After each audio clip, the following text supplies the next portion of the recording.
I'll never forget November 12th, 2022. It was a Friday, and the air had that early winter chill that made the hallways at Jefferson High School in Dayton, Ohio, feel colder than usual. I was a junior, sitting in my 7th period English class with Ms. Turner.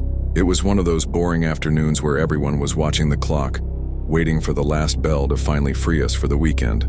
Ms. Turner was going over of Mice and Men, and half the class had their heads down pretending to read while scrolling through their phones under the desks. At 2:07 p.m., the PA system crackled. The voice of our principal, Mr. Hawkins, came through, sounding unusually sharp. "Teachers, initiate lockdown procedures immediately. This is not a drill. I repeat, this is not a drill." For a split second, nobody moved.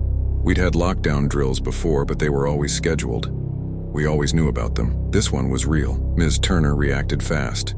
She turned off the lights, locked the classroom door, and told us all to get down against the wall farthest from the door.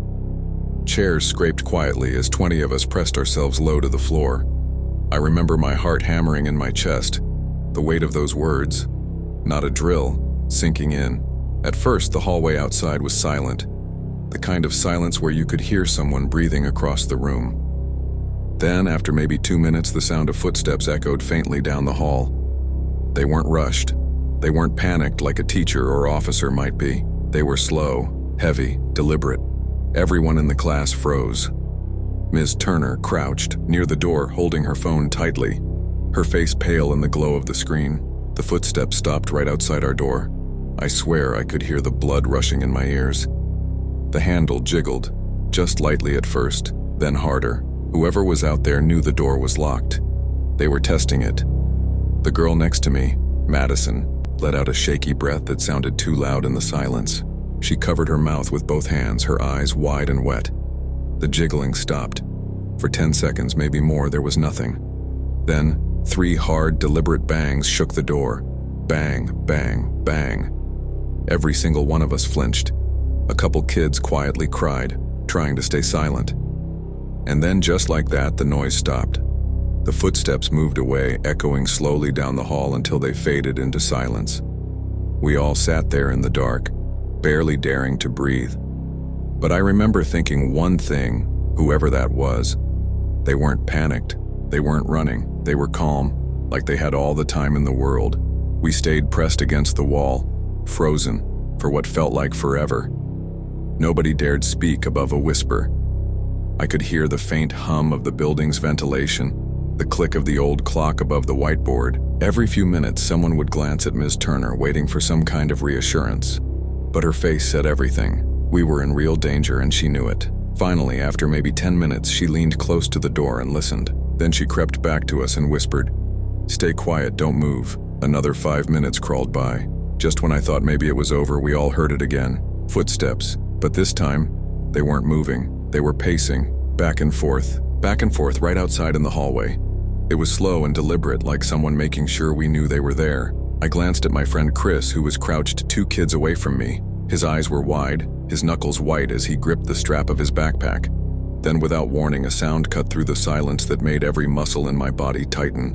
A voice, a man's voice, low, calm, just loud enough to carry through the door. "I know you're in there." Every single one of us went completely rigid.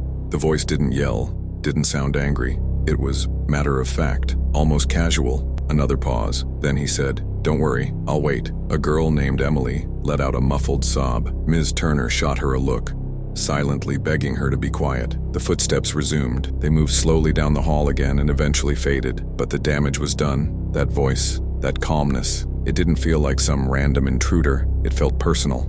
I checked my phone, hands shaking. No service. That wasn't unusual. The school was notorious for dead spots, but right then it felt like a death sentence. At 2:35 p.m., the PA crackled again. Mr. Hawkins's voice came through, shaky this time. "Students and staff, remain in lockdown. Law enforcement is on site. Do not open your doors under any circumstances." A wave of relief went through the room. Cops were here. Maybe this nightmare was about to end. But just as that thought crossed my mind, a knock, right on our door. Not loud, not aggressive, just a polite, rhythmic knock. Then the same voice from before, calm and steady. "Police, open up." Ms. Turner's face went pale. She didn't move. None of us did. because we all knew something in that voice was wrong. It didn't sound like an officer. It sounded like someone pretending to be one. The room was dead silent after that fake police knock. Nobody dared move. You could feel the fear radiating off everyone like heat. Ms. Turner shook her head slowly, her eyes locked on the door as if daring it to move. I could tell she was thinking the same thing I was. If that was really the police, they wouldn't be knocking softly. They'd be identifying themselves over the intercom or with radios. The voice outside the door chuckled. Just a little. A short, low laugh. Then it said, "Fine, I'll be back." The footsteps moved off again. Some kids were silently crying now. Chris leaned toward me and whispered so softly I barely heard him. "This isn't a shooter, man. This is something else." I didn't want to admit it, but he was right. The calmness, the way he toyed with us, it didn't match the chaos you'd expect from someone who just wanted to cause destruction. This felt targeted, personal. About 10 minutes later, through the thin classroom wall, we heard commotion outside. Distant voices, sharper this time, commands, radios crackling, the cops. Relief washed through me so suddenly I almost started crying. We weren't alone anymore. But then, something happened that didn't make sense. On the PA, Mr. Hawkins came back on, this time sounding more steady. "Law enforcement is in the building. They will be clearing rooms. Do not open your doors until instructed." We all sat up straighter. This was it. We were going to be evacuated. 5 minutes passed, then 10. No one came. Instead, we heard boots in the hallway. Heavy, purposeful. A knock rattled the door. "Police, you're safe. Open up." The same voice, the same exact voice as before. Emily covered her mouth with both hands to stifle a scream. Ms. Turner mouthed, "No." Shaking her head violently at us, she whispered, "It's him. It's not the police." The voice tried again, louder this time. "Open the door. Now." Silence. Then came a long, dragging scrape against the door, like something metal being run slowly across the surface. Every hair on my arms stood up, and then nothing. Just silence again. We stayed like that for nearly an hour, listening, waiting. Every creak of the building made us jump. When the real police finally reached our room, the difference was obvious. The pounding on the door was loud, forceful, accompanied by voices over radios and the clink of keys. They checked IDs, confirmed Ms. Turner's identity, and only then ordered us out one by one with our hands up. We were escorted outside into the freezing November air, sirens blaring, students clustered in the parking lot, teachers trying to account for everyone.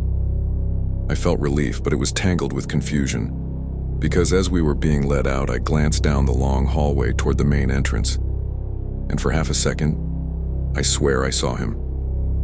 A tall man, standing at the far end, just outside the glow of the red exit sign, watching. We were herded into the student parking lot, shivering in the cold November air. Some kids were crying openly now, hugging each other, teachers pacing around trying to keep everyone calm. Red and blue lights flashed across the faces of hundreds of students. I stood with Chris and Madison, wrapped in that numb silence that only comes after sheer terror. We all kept glancing back at the school, half expecting to see someone come out. The cops were everywhere. Squad cars lined the street. Officers moved, in and out of the entrances with rifles drawn, radios buzzing nonstop. An hour passed before Mr. Hawkins gathered us near the football field and spoke through a megaphone. His voice trembled, but he kept his tone measured. "The building has been cleared. All students are safe. Parents have been notified. Please remain calm while we organize dismissal." Safe, that's what he said. But none of us believed it, not after what we heard. I asked Chris if he'd seen that man by the exit sign when we were leaving. He shook his head. No, but I felt it, like he was still inside. That night, news crews camped outside the school. Helicopters circled, but when the official story came out the next day, it didn't add up. According to Dayton PD, an unidentified individual had entered the building through a side door that was supposed to be locked. They wouldn't say how he got in. They wouldn't say how he got out. They did admit one thing, though. Multiple classrooms reported the same thing we did. A man trying doors. A man claiming to be police. But here's the part that chills me to this day. Security cameras didn't catch him. Not once. Dozens of cameras throughout the hallways, entrances, stairwells, and there was nothing. No clear footage. Just empty halls. And yet every student and teacher on our floor swore they heard him. Some even saw his shadow under the doors. For weeks after, the school was on edge. Extra cops patrolled during the day, doors were chained at night, but nobody was ever caught. Nobody was ever identified. Life eventually went back to normal.